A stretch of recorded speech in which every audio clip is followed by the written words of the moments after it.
തമ്പുരാട്ടിയുടെ ആജ്ഞ അനുസരിക്കേണ്ടതിനാലോ അതോ മറ്റെന്തെങ്കിലും ചിന്ത മനസ്സിൽ തോന്നിയുണ്ടോ എന്നറിയില്ല, രാമൻ തമ്പുരാട്ടിയുടെ അടുത്തേക്ക്. രാമൻ പിന്നീട് പശ്ചാത്തപിക്കുന്നുവെങ്കിലും ആ പോക്ക് എല്ലാം തകിടം മറിക്കുകയാണ്.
മംഗലത്തെ പടിപ്പരയിൽ നമ്മൾ ഇരുന്നു വെച്ചാൽ ഈ നേരത്ത് ഇവിടെ എത്തില്ല, അല്ലേ ജോമാരി?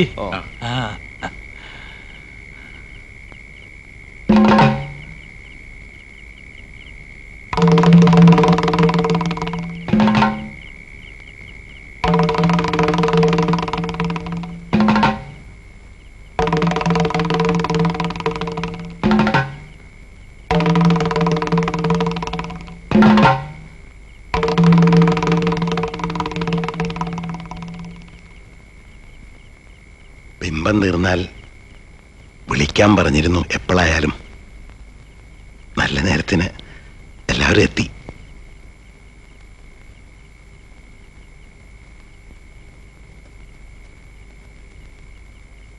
തീർന്നോ?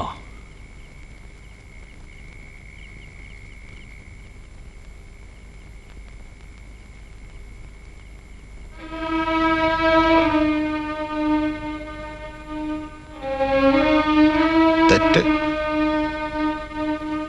ചിന്തിച്ചത് തന്നെ തെറ്റ്. ഭർത്തസ്ഥാനം അലങ്കരിക്കുന്നതിലെ ഗത്യന്തരമില്ലായ്മയും ആത്മമിത്രത്തെക്കുറിച്ച് രൂപപ്പെട്ട അവിശ്വാസവും ഉണ്ണി നമ്പൂതിരിയുടെ ആധി കുറച്ചൊന്നുമല്ല കൂട്ടിയത്. ഇപ്പോൾ ഉണ്ണി നമ്പൂതിരിക്ക് സഹപാഠി വെറും ആശാരി മാത്രമായി.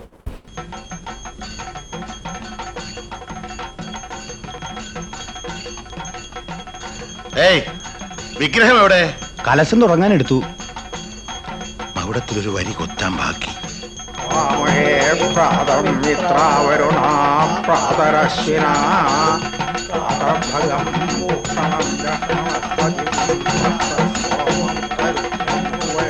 മകുടത്തിലൊരു വരി ബാക്കി. മകുടത്തിലൊരു വരി. അരനാഴിക വേണ്ട, മകുടത്തിൽ ഒരു വരി ബാക്കി. കലശം തുടങ്ങി. ആശാരി മാറി നിൽക്ക്. തൊട്ടശുദ്ധമാക്കല്ലേ. ആശാരിക്ക് എന്തോ പണി ബാക്കിയെടുത്തറേ, അത്ര മതി.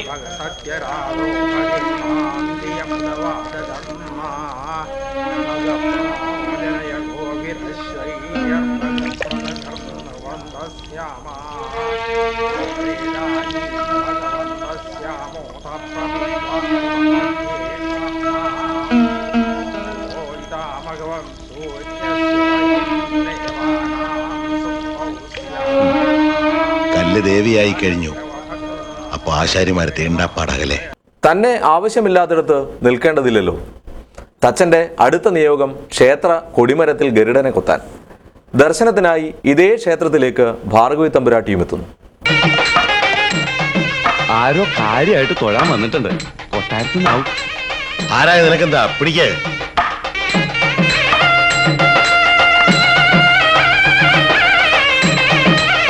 നമസ്കാര മണ്ഡപം പുതുക്കിപ്പണി ചെയ്യാണ്. പെരുന്തച്ചനാ.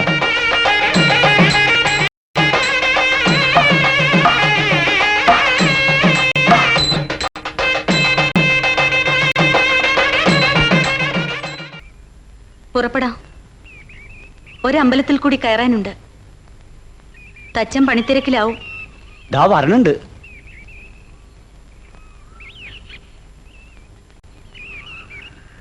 കോലോത്ത് ഒരു പണി ബാക്കി നിർത്തിയിട്ടാ തച്ചൻ പോന്നത്. ഇവിടുന്ന് എഴുന്നള്ളി അറിഞ്ഞില്ല. ഉണ്ണിത്തമ്പുരാൻ എന്തോ മേൽച്ചാർത്ത് മാറ്റിക്കൊടുക്കുന്ന തിരക്കാണ്.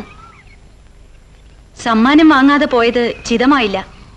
പിണങ്ങിപ്പോക്ക് തച്ചന്റെ പതിവാ അല്ലേ? അയ്യോ അതല്ല, വീടെത്താൻ കുറച്ച് തിരക്കുണ്ടായിരുന്നു. കലശം കഴിയാൻ നിന്നില്ല. വീടെത്തിയോ? എന്നിട്ട് ആരോ പിന്നെയും തെരഞ്ഞു വന്നല്ലോ. അടിയം പിന്നെ വന്നോളാം. പ്രതിഷ്ഠ കഴിഞ്ഞ അമ്പലം ഒന്ന് കാണണം, ഒന്ന് നമസ്കരിക്കണം. വരാം. ചിങ്ങം പകുതിക്ക് വന്നാൽ മതി. അപ്പോൾ തൊട്ടിലും പണി ചെയ്യാനുള്ള സമയമാവും. സർവേശ്വരി ദേവി അനുഗ്രഹിച്ചല്ലോ. നന്നായി, ഒക്കെ നന്നായി. അടിയന്റെ ഉള്ളുന്നൊരു പ്രാർത്ഥന കൂടി ഉണ്ടായിരുന്നു തമ്പുരാട്ടി. തച്ചൻ ദിവ്യനാണെന്ന് തിരുമനസ് ആദ്യം പറഞ്ഞപ്പോൾ അടിയൻ ഒരു ദിവ്യത്വവുമില്ല. പഠിച്ച ശാസ്ത്രം, പിന്നെ ഈശ്വരാനുഗ്രഹം, അത്രയേ കരുതാറുള്ളൂ. ചില നിമിത്തങ്ങൾ ശരിയായി വരുന്നു. തെറ്റുപറ്റില്ല. നിയമങ്ങൾ തെറ്റാതെ പാലിക്കാൻ കഴിയുന്നത് കൊണ്ട് തച്ചന് തെറ്റുപറ്റില്ല. ഉണ്ണി നമ്പൂതിരിക്ക് രാമനിലുണ്ടായ സംശയം ബലപ്പെടുത്തുന്നതായിരുന്നു ദാസിപ്പെണ്ണുങ്ങളുടെയും നാട്ടുകാരുടെയും കുളിക്കടവിൽ നിന്നുൾപ്പെടെയുള്ള രഹസ്യ സംസാരം.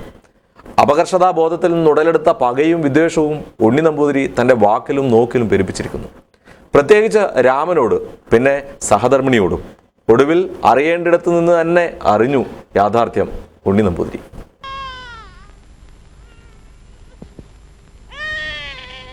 ഇതില് കളിക്കണ്ട. ഉണ്ണിത്തമ്പുരാട്ടിക്ക് കളിക്കേണ്ട പ്രായമാവുമ്പോ ഇത്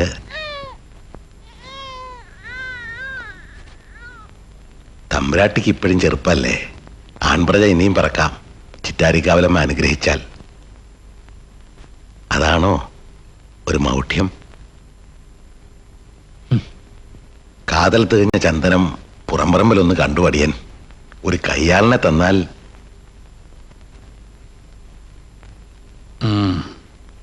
തിരക്കില്ല.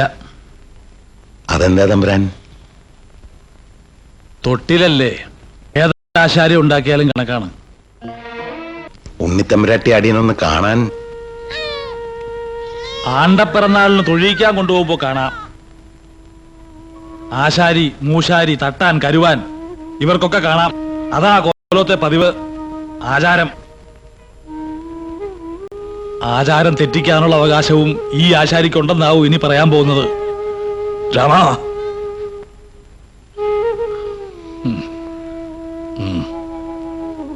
രാമന് പോവാം. പെരുന്തച്ചൻ വന്നു അല്ലേ? നാലകായല് വിരിച്ചു കിടത്താം. കുത്തഴിയിലൂടെ കാണാലോ, അത് പറഞ്ഞാ മതി. അറയിലേക്ക് വിളിച്ചു വരുത്തി കാണിച്ചാലും തെറ്റില്ല. ഇവിടെ നിയമങ്ങൾ വേറെയാണെന്ന് കേട്ടു.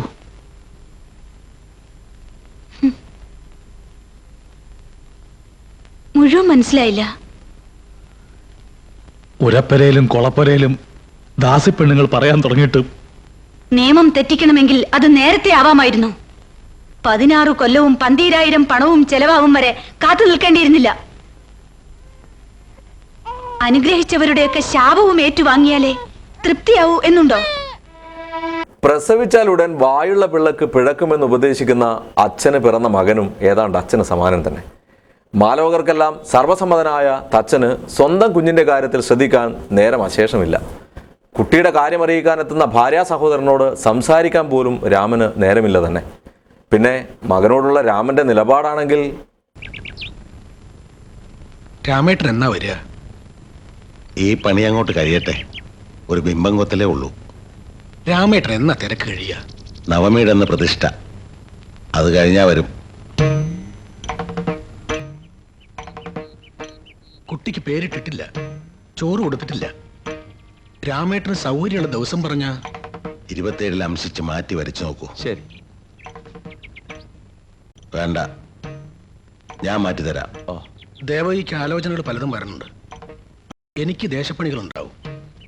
അവള് പോയാ പിന്നെ കുട്ടിയുടെ കാര്യം. ഞാൻ വരും, വന്നിട്ട് ആലോചിക്കാം. ഏട്ടത്തിക്ക് വയ്യായി തുടങ്ങി വിളിക്കാൻ വന്നപ്പോഴും രാമേട്ടൻ തിരക്കൊഴിയാൻ കാത്തു വന്നു. ഓർമ്മയുണ്ടല്ലോ?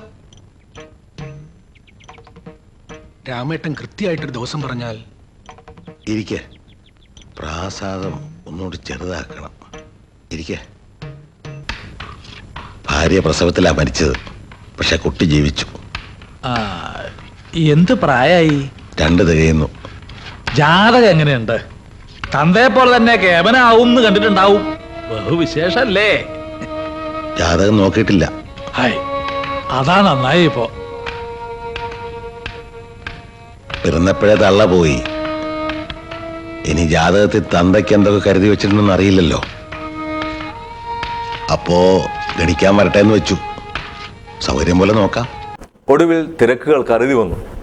മകനെ കാണാൻ രാമൻ എത്തുകയാണ്. ആദ്യമായി കാണുകയാണ് ഈ മകൻ അച്ഛനെ. പെരുന്തച്ഛനല്ലേ?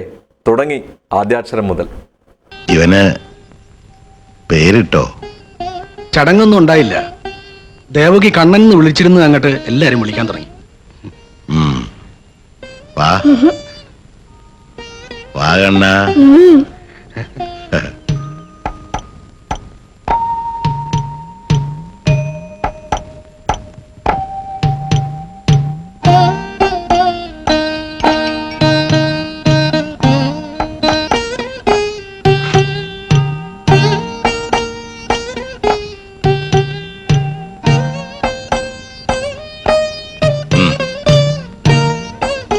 ചെല്ലേ, നിന്റെ അച്ഛനല്ലേ? അവൻ കണ്ടിട്ടില്ലല്ലോ.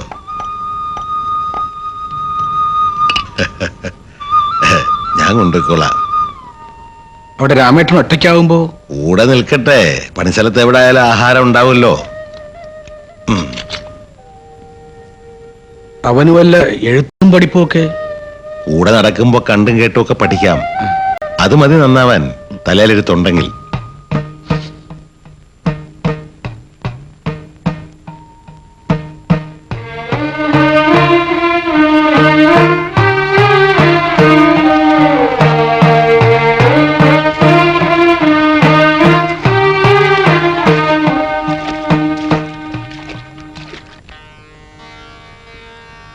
സരസ്വതി നമസ്തുഭ്യാം. സരസ്വതി നമസ്തുഭ്യാം. വരദേ കാമരൂപിണി. വരദേ കാമരൂപിണി. വിദ്യാരംഭം കരിഷ്യാമി. വിദ്യാരംഭം കരിഷ്യാമി. സിദ്ധിർഭവതു മേ സദാ. സിദ്ധിർഭവതു മേ സദാ.